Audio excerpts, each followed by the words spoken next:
So this is the Clear Creek model railroad that is here in Cheyenne. This one it starts here in Blackhawk, and there we can see the Gilpin Hotel is there. And if you've been to Blackhawk, you know that intersection at the top of the hill there then goes back up to where Central City is. So this is what Blackhawk would have looked like back when the Clear Creek line was in running order. So it's an interesting little town. Now, of course, it's all casinos. But some of these original buildings are still there along the main street. I've seen some of these houses. So that's pretty interesting.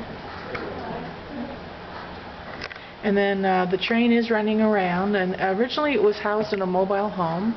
And Frank Brunk was the man who put all this together.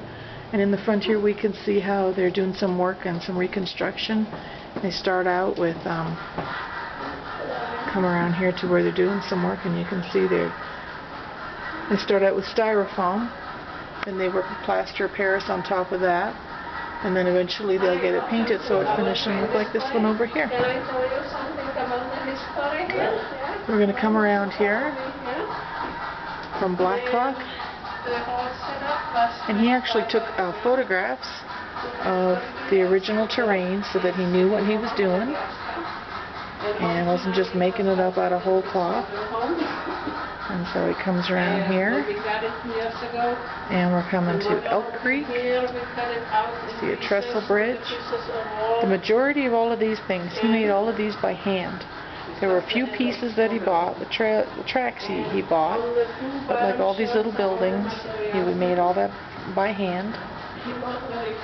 And then we see here the town. This is Richardson. And we can see Cole down there. In the background we can hear the train coming around the bend here. Pretend you're on the train.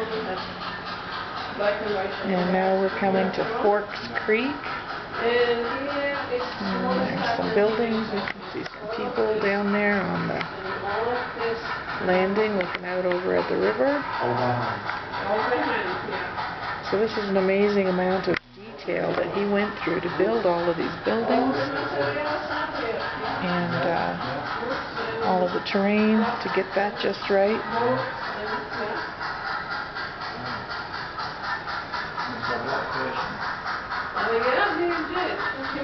So Mr. Brunk was actually from Nebraska and worked on this for 30 years. And then he donated here to the Train Depot Museum in Cheyenne, and they have set it up upstairs from the Train Depot Museum. Here we have Floyd Hill, small depot down there, and the trestle bridge.